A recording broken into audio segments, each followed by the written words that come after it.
Last time हमारा ये जो क्वेश्चन हम 15 क्वेश्चन पे थे, है ना। चलिए स्टार्ट करते हैं। वक्डन निकालना था हमें, तो वक्डन कैसे निकालेंगे?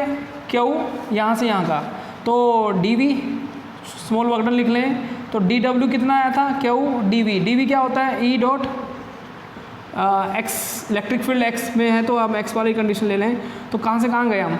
ये कंडीशन ये वाली कितनी है? ए में, तो ए से कहाँ गए? 0 पे, तो डी डब्ल्यू कितना आ गया? क्यू, और ये कितना आएगा? इलेक्ट्रिक फील्ड, और आप इसको इंटीग्रेट करोगे तो ये 0 माइनस ए, तो डी डब्ल्यू आया माइनस क्यू ए। माइनस आपको ये दिखाता है कि वक्डन अगेंस्ट इलेक्ट्रिक फील्ड है ना, अगेंस्ट गए ना आप, तो माइनस आपको ये दिखाता है। चलिए नेक्स्ट क्वेश्चन पे बढ़ते हैं। 16 क्वेश्चन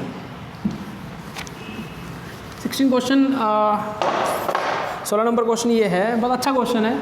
बोला गया कि ग्राफ आपको दिया हुआ है और यहाँ पे आपको पैरामीटर लिख के दे दिए, इसमें पोटेंशियल दिया है ना, हाँ यस, और ये डी दिया आपको, आर दूरी दी है, तो ये लिखा है आपका 1, ये 2, ये 3, ये 4, और नहीं ये 4 यहाँ पे है, 4, और ये 5, और ये 6। अच्छा, हमने एक फॉर्मूला पढ़ा है इलेक्ट्रिक फील्ड का, स्लोप वाला, डी बाय डी आर। अगर स्ट्रेट लाइन है स्लोप, तो हर जगह इलेक्ट्रिक फील्ड की वैल्यू सेम है, मतलब पोटेंशियल का जो चेंज है वो हर जगह सेम है। अब से इसने ये बोला है कि मान लो यहाँ पे दिया है, और ये 3, ये 4, और ये 5, राइट, और ये इसके नीचे 2, और ये 1, और ये 0। मुझसे पूछा गया इलेक्ट्रिक फील्ड बताओ 5 मीटर पे, तो अगर आप यहाँ से निकालो D B by D R, तो कितना होगा? Minus time 0 minus 5 divide by ये वाली वैल्यू कितनी है? 6 माइनस, तो ये 2 है, तो इलेक्ट्रिक फील्ड कितना आएगा? 2.5 वोल्ट पर मीटर। अब बच्चा पूछता है सर आपने तो यहाँ से यहाँ निकाल दिया। यही तो चीज़ है कि हर पॉइंट पे इलेक्ट्रिक फील्ड की वैल्यू सेम है, क्योंकि हर जगह पे डिफरेंस सेम है ना, विद रिस्पेक्ट टू। आप देखो यूनिफॉर्म राइट एंगल ट्रायंगल बन रहा है, बना है ना, तो स्लोप स्ट्रेट लाइन है। अगर स्लोप थोड़ा सा कर्व्ड होता तो अलग बात थी। तो आप हर जगह अगर पॉइंट आउट करोगे तो हर जगह इलेक्ट्रिक फील्ड की वैल्यू सेम मिलेगी, ये मतलब है इसका। 17 क्वेश्चन पे चलते हैं, देखिए।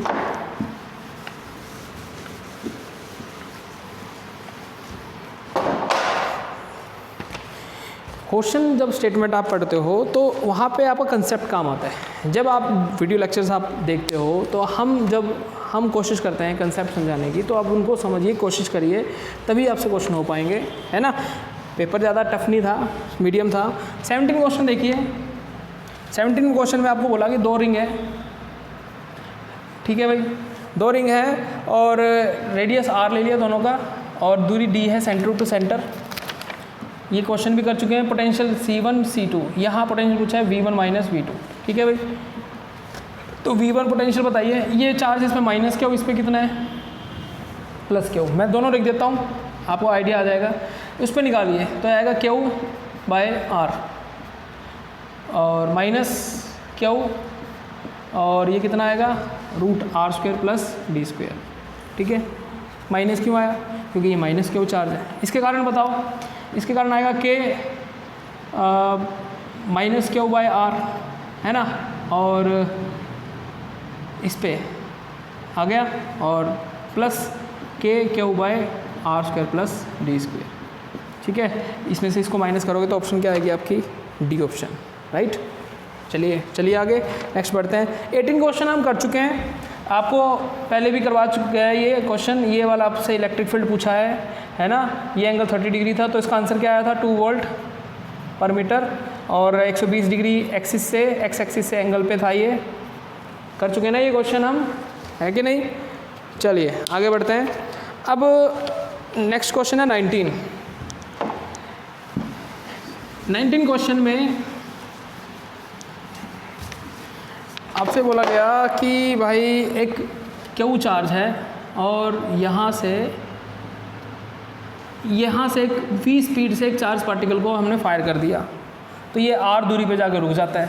आपको बोला गया अगर मैं इसकी स्पीड 2v कर दूँ तो बताओ कहाँ जाकर रुकेगा, यहाँ से दूरी कितनी होगी। अगर आप स्पीड बढ़ाइए तो नेचुरल बात है कि ये r डैश इस r से छोटा होगा पावर में कुछ, होगा कि नहीं होगा, ये आप बता दो। तो बहुत सिंपल है, वर्क एनर्जी थ्योरम वाला क्वेश्चन है। तो आप क्या करोगे, के फाइनल यू फाइनल है ना इज इक्वल टू के इनिशियल और यू इनिशियल। के फाइनल कितना है 0, यू फाइनल कितना है भाई, यू फाइनल बताइए। तो ये होगा के क्या स्क्वायर की टर्म में लिया गया, चलो ये तो वैसे भी कट जाएंगे। आर इज इक्वल टू के इनिशियल कितना था, हाफ एम वी स्क्वायर, ठीक है। बट फाइनली क्या होगा अब, के क्यू आर डैश, तो ये कितना हो जाएगा एम वी स्क्वायर और ये 4 क्यों आया, क्योंकि वी की 2v स्पीड कर दी।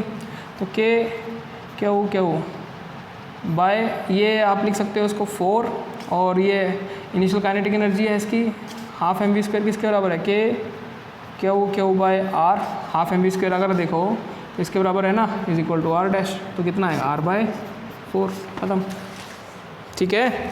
ये क्वेश्चन तो बहुत इजी है, तो आपको आना चाहिए वर्क एनर्जी थ्योरम का। आगे बढ़ते हैं, देखिए नेक्स्ट लास्ट क्वेश्चन जो है हमारा, लास्ट क्वेश्चन में क्या पूछा गया आपसे, 2 identical small equally charge conducting balls are suspended. Identical हैं small equally charge conducting balls are suspended from long threads secured at one point, यहाँ पे ऐसे लटक गई हुई, ठीक है।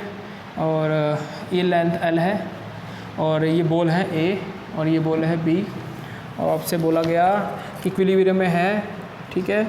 और one of the ball is then discharged. आपसे बोला गया कि पहले तो आप ये बताओ ये x कितना होगा, ये पता है आपको, ये थीटा, ये थीटा, ठीक है। ऑलमोस्ट टेंजेंट थीटा किसके बराबर होगा, अगर आप चाहो तो x/2 इंटू L, ठीक है भाई, x/2 हो जाएगा ना। आपको बोला गया कि पहले इस पर कंपोनेंट्स बनाइए, तो इधर कंपोनेंट इधर कंपोनेंट क्या होगा t cos थीटा, इधर कंपोनेंट क्या होगा t sin थीटा, ये तो आप कर चुके हो, पहले भी एक क्वेश्चन आया है। तो टेंजेंट थीटा किसके बराबर आया, टेंजेंट थीटा आया के क्यू स्क्वायर डिवाइड बाय, अच्छा इसने बोला x नहीं दिया, इसने बोला कि द चार्ज और mass of ball are such that they are in equilibrium the distance between them a, इसको x ना मान के इसको माना गया a, ठीक है। क्या माना गया, a माना गया, तो इसको लिखा गया यहाँ पे a स्क्वायर, ठीक है। अब टेंजेंट थीटा अगर मैं लिखूँ यहाँ पे तो कितना लिख सकता हूँ मैं, यहाँ लिख सकता हूँ a/2l के Q square by a square, तो a क्यूब किसके बराबर हो जाएगा, के क्यू स्क्वायर बाय 2l, ठीक है, समझ में आती है। बोला कि one of the balls is then discharge again for a certain value of distance b भी L से बहुत छोटा है, देन इक्विलिब्रियम इज रिस्टोर्ड। अगर आप बोलो कि देखो अगर ये डिस्चार्ज कर दो, बॉल में से चार्ज चला गया भाई, क्या चला गया, चार्ज हमने गायब कर दिया, तो वापस आएंगी। अब मुझे बताओ कि अगर ये दोनों बॉल से वापस आती हैं तो एक दूसरे पे क्या करेगी, इंडक्शन, उसमें से माइनस खींच लेगी, है ना, और खुद क्या हो जाएगी, उसका चार्ज कम हो जाएगा। तो अब कितना कर सकता है, जितना पोटेंशियल बराबर हो। अब पोटेंशियल बराबर होने के लिए कंजर्वेशन भी लागू होती है कि दोनों पे चार्ज बराबर बराबर आएगा। तो इस पे भी चार्ज कितना आ गया, Q/2, इस पे भी कितना आ गया, Q/2। तो नेक्स्ट जो कंडीशन आई उसमें क्या हुआ कि यहाँ पे इस पे भी चार्ज कितना, Q/2, इस पे भी कितना, Q/2, और ये दूरी कितनी हो गई अब b। तो फिर से यहाँ पे कंपोनेंट बनाओ, तो टेंजेंट थीटा किसके बराबर आएगा, अब टेंजेंट थीटा अब इसके बराबर थोड़ी ना होगा, अब ये बदल जाएगा, टेंजेंट थीटा होगा b/2l। अभी थीटा अलग हो गया ना, अब ये थीटा अलग है और ये थीटा, इसको थीटा 1 मान लो, इसका थीटा 2 मान लो, तो b/2l, और इसको फिर से आप उसको कंपेयर कर दो, तो क्यू स्क्वायर बाय 4, और यहाँ आएगा mg, और यहाँ आएगा b स्क्वायर, तो इधर आ गया b3, ठीक है भाई, और ये हो गया के क्यू स्क्वायर mg, ये हो गया हमारा 4। अब बस क्या करना है, b3/a3 कर दो तो आंसर आ जाएगा आपका, ये आ गया के क्यू स्क्वायर बाय 4mg, ठीक है, और इसके a3/b3 करना है ना, हाँ सॉरी उल्टा कर दिया मैंने, इसको a3/b3 करना है, तो a3/b3 करोगे तो you can get the value 4, answer क्या आएगा, 4 आ जाएगा, ठीक है। तो ये हमारा टेस्ट था, नेक्स्ट टाइम और अच्छा करना है आपने, ठीक है। आपकी बार काफ़ी बच्चों ने अच्छा किया, तो नेक्स्ट टाइम हम फिर टेस्ट लेंगे आपका। अब हमें आगे बढ़ना है, हमें करना है next topic flux. Last time audio में कुछ प्रॉब्लम आ गई, ठीक है, तो हम फ्लक्स फिर से हम स्टार्ट करेंगे और कोशिश करते हैं अच्छे से करेंगे। देखिए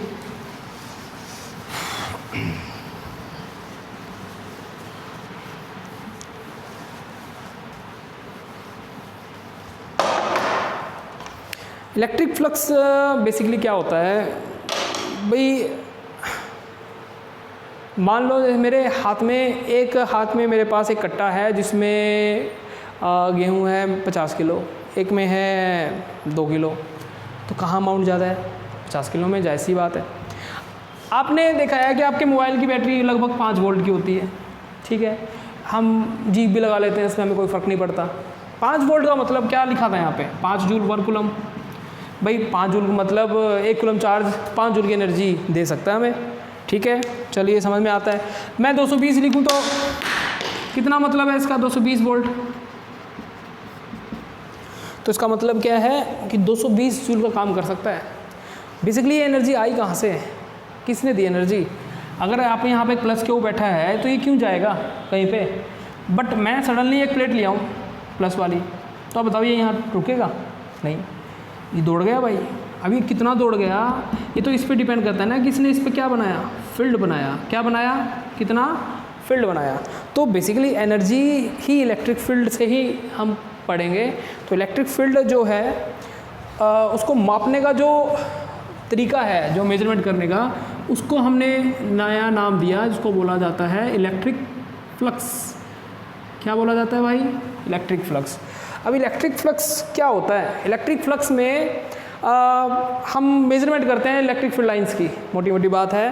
तो इलेक्ट्रिक फील्ड लाइंस कितनी क्रॉस कर गई एक पर्टिकुलर सरफेस में से, है ना, तो उसको पढ़ने के लिए हमने एक नाम दे दिया, उसको बोलते हैं इलेक्ट्रिक फ्लक्स।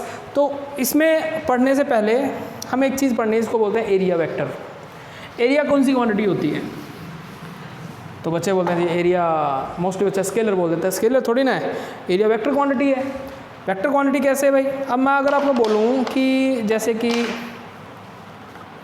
ये मेरे पास एक है ना पेज है, तो आप इसमें देखो यहाँ पे लिखा हुआ है बी, दिख रहा होगा आपको?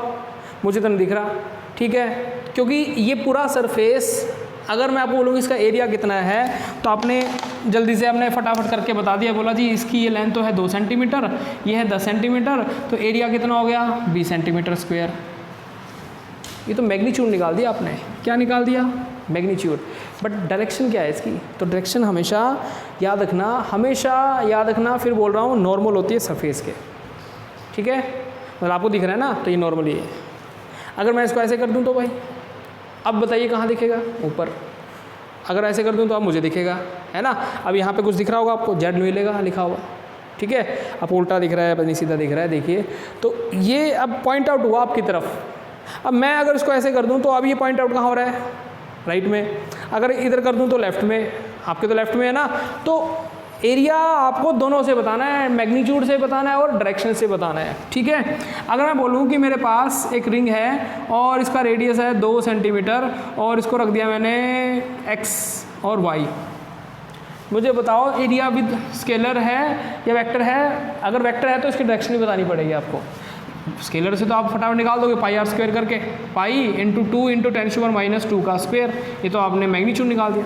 याद रखो डायरेक्शन क्या है? डायरेक्शन है इसकी नॉर्मल टू द सरफेस। ये डायरेक्शन दे रहा है, चाहे तो ये बाहर देगा या फिर अंदर देगा, या फिर बाहर देगा या फिर अंदर देगा।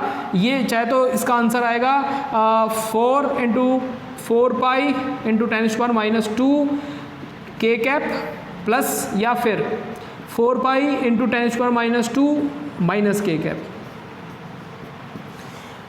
ओपन सरफेस में 2 डायरेक्शन होती हैं, ठीक है। मैं आपको बोलूँ कि यहाँ पे बताओ, चलो इसको और अच्छे से करते हैं।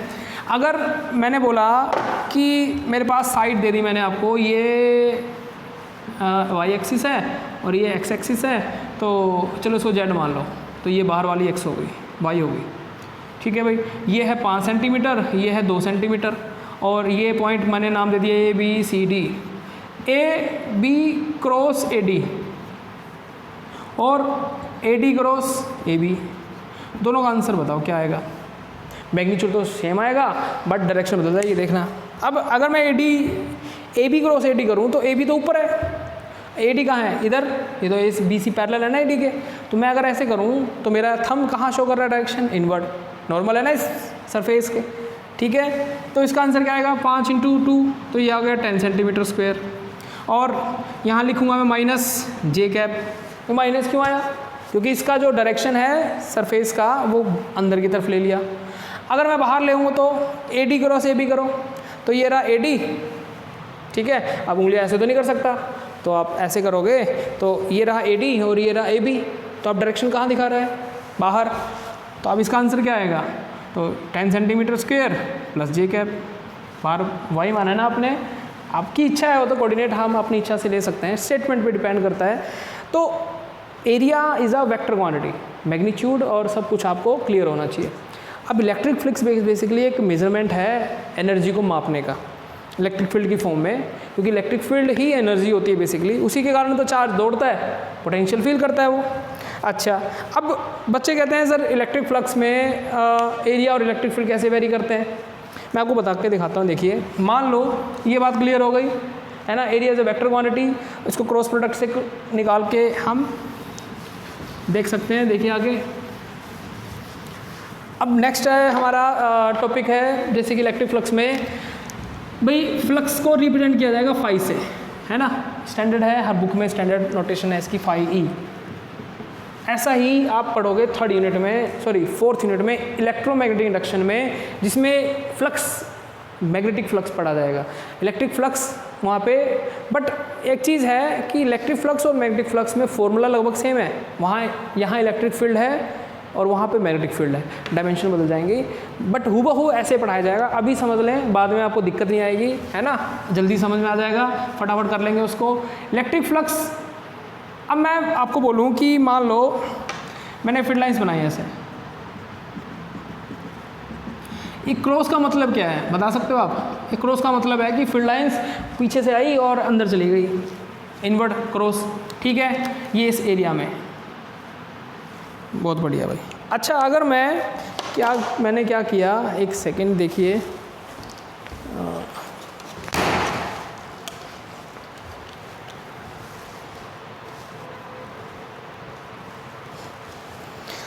मैं क्या करता हूँ कि मान लो ये सरफेस, इसी से चर्चा करनी है, मैंने इसके अंदर रख दिया इसको। अगर मैं इसके अंदर रख दिया तो इसमें से मान लो अभी 10,000 फील्ड लाइंस जा रही हैं। फील्ड लाइंस समझते हो ना, इलेक्ट्रिक फील्ड लाइंस कहाँ से आती हैं? पॉजिटिव से या फिर इन्फिनिटी से। कहाँ जाएंगी?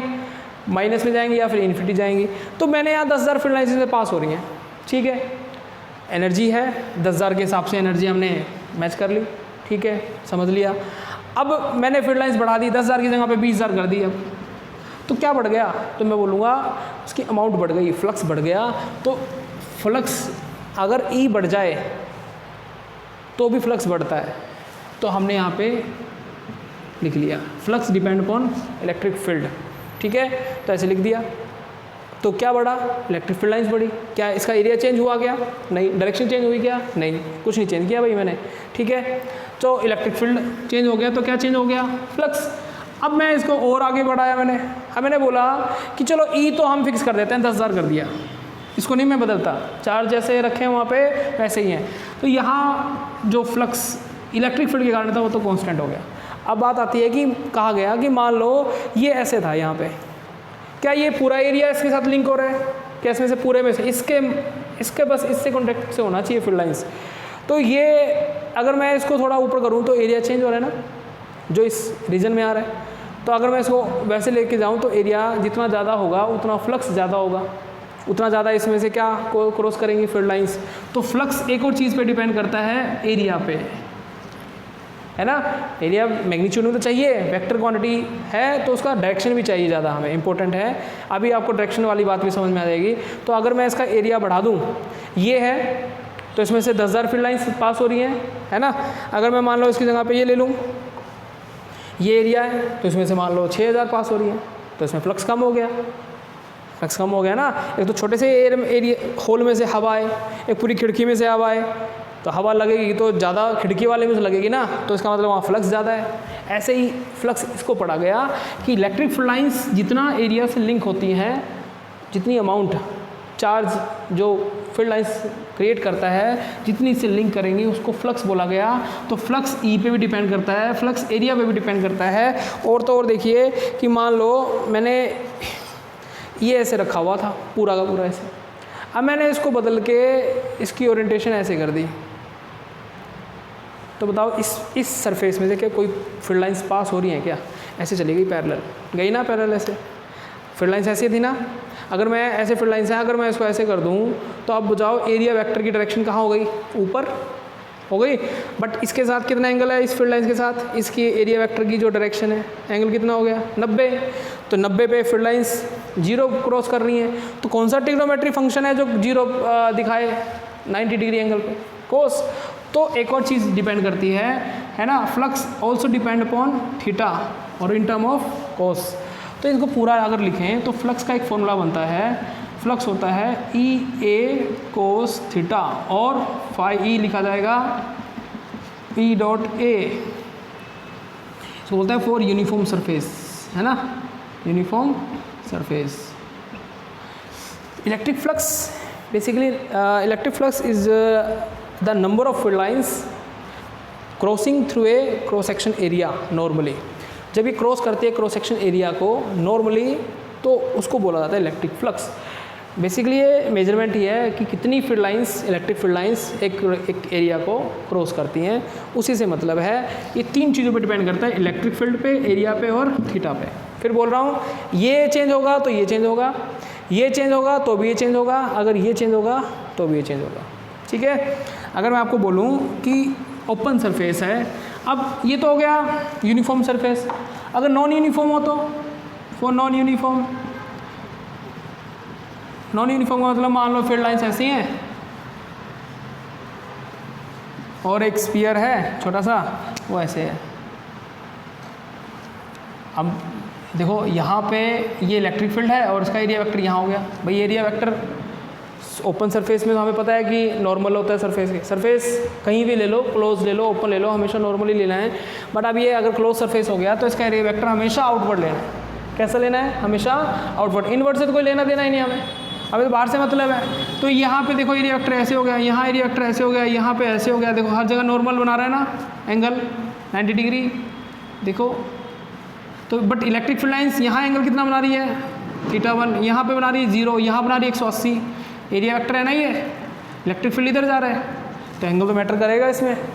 तो एरिया अगर नॉन यूनिफॉर्म सरफेस है तो उसके लिए हमने एक जनरली फॉर्मूला बनाना है, इंटीग्रेशन से कर लेंगे इसको, E dot D A. Area हर जगह छोटे छोटे लेके वहाँ पे इलेक्ट्रिक फील्ड के साथ उसको निकाल सकते हैं, E D A cos theta.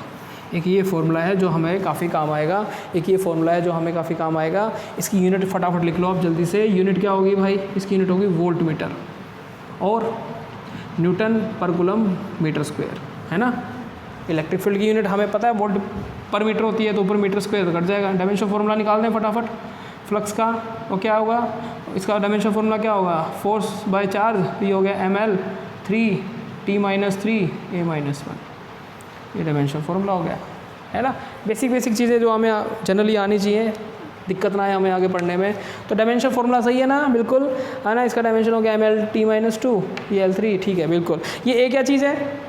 Ampere, है ना। डायमेंशन है करंट की। ओके, चलिए आगे बढ़ते हैं। अब फ्लक्स हमें समझना है कि flux basically number of field lines होती हैं जो क्रॉस करती हैं, ठीक है। अब मैं आपको एक छोटे छोटे क्वेश्चन पूछता हूँ, आपको आने चाहिए। जैसे कि मान लो ये फॉर्मूला याद होना चाहिए भाई, अच्छे से इसको याद रखें, इसको समझ लें कि मान लो मैं एक रिंग ले ली, मैंने क्या ले ली? रिंग, और इसको रख दिया मैंने वाई जेड प्लेन में। किस प्लेन में? वाई जेड प्लेन में। एक एक्स प्लेन, एक एक्स एक्सिस बची इधर। फील्ड लाइंस ऐसे क्रॉस कर रही हैं, ऐसे ऐसे जा रही है, ठीक है। ये इलेक्ट्रिक फील्ड लाइन, और ये एंगल कितना बना रही है? 53 डिग्री। कितना बना रही है? 53 डिग्री। तो आपसे उसने ये पूछा है कि बताओ फ्लक्स कितना लिंक करेगा इस रिंग के साथ, फ्लक्स कितना लिंक करेगा इस रिंग के साथ। तो आंसर आता है एक ई ए कोस 53, ऑप्शन ए। एक ऑप्शन बी आएगी फ्लक्स ई ए साइन 53, ऑप्शन सी फ्लक्स ई ए, ऑप्शन डी फ्लक्स 0। तो क्या लगता है क्या आंसर आएगा इसका? जो ये आप एंगल नोटिस कर रहे हो यहाँ पे, एंगल आपने इसको देखा कि एंगल थीटा है, कहाँ किसके बीच का एंगल होता है ये? तो ये एंगल होता है इलेक्ट्रिक फील्ड का और एरिया वेक्टर। एरिया वेक्टर बोल रहे हैं तो आपको उसकी डायरेक्शन से मतलब होना चाहिए, किससे, डायरेक्शन से, सरफेस की, ठीक है। अब वो किधर है वो डिपेंड करती है स्टेटमेंट पे, तो जैसे स्टेटमेंट होगी उस हिसाब से हम कंसिडर करेंगे उसको। तो थीटा कितना है, ई और ए के बीच का एंगल है। अब इसमें बताओ क्या आंसर आएगा। रिंग कैसी है, ऐसी है ना, ऐसी रिंग है ना, और फील्ड कहाँ से जा रहा है, ऐसे, तो बताओ कितना आंसर आएगा। मोस्टली बच्चा ये लिख देता है, गलत है। कौन सा आंसर आएगा, 0, क्योंकि एरिया वेक्टर तो बाहर ही है भाई। इलेक्ट्रिक फील्ड ऐसे है तो एंगल कितना हो गया, 90, कितना हो गया, 90 डिग्री, ठीक है। तो इसका आंसर क्या आएगा, 0। आइडिया आया। इसी को अगर जैसा हम सोचते हैं वैसा अगर होगा, रिंग तो ऐसी दे दी, रेडियस आर है इसका, और इलेक्ट्रिक फील्ड कैसे दौड़ रहा है, इलेक्ट्रिक फील्ड ऐसे जा रहा है, ये अगर एंगल ले लो आप 45 डिग्री है ना, और ऐसे पैरेलल फील्ड लाइंस ऐसे जा रही है। अब बताओ आंसर क्या आएगा,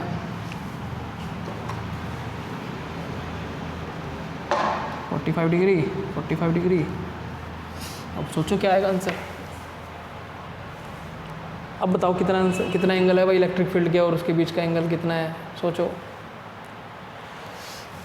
इलेक्ट्रिक फील्ड इधर है, एरिया वेक्टर ऊपर है, तो कितना इलेक्ट्रिक फील्ड तो इधर है, एरिया वेक्टर ऊपर है ना, तो ये वाली वैल्यू कितनी है एरिया वेक्टर का, सोचिए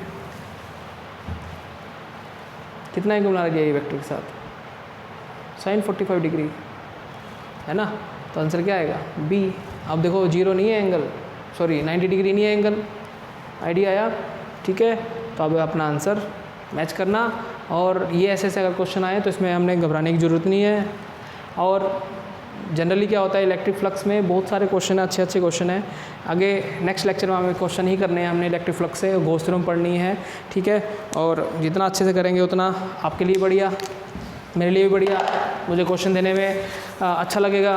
और क्या बोलना चाहूँगा मैं, अच्छा भाई, एक तो जब हम टेस्ट देते हैं, ठीक है, जल्दबाजी करने की कोई ज़रूरत नहीं है। अभी आपको कोई, आप फाइनल कॉम्पिटिटिव टेस्ट में नहीं बैठ रहे हो एग्ज़ाम में, बट जितना समय आप लेते हो एक टाइम में, ऐसा नहीं कि 20 क्वेश्चन है कि 20 क्वेश्चन, एक क्वेश्चन आपसे नहीं हुआ तो दूसरे क्वेश्चन में चले गए, दूसरा भी नहीं हो तीसरे में। डिस्टर्ब नहीं होना, डिस्टर्ब होंगे तो आपको ही दिक्कत है। मार्क्स और नेगेटिव मार्किंग होती है, तो नेगेटिव मार्किंग में हम कोशिश करो कि आप अगर क्वेश्चन में कंफर्म नहीं है कि आपको ये क्वेश्चन का आंसर ये आ रहा है, तो आप छोड़ दो उसको, लीव कर दो, ठीक है। दूसरे क्वेश्चन के भी आप अगर मार्क्स कम हो जाते हैं, है कि नहीं, ठीक है। चलिए, थैंक यू आज के लिए।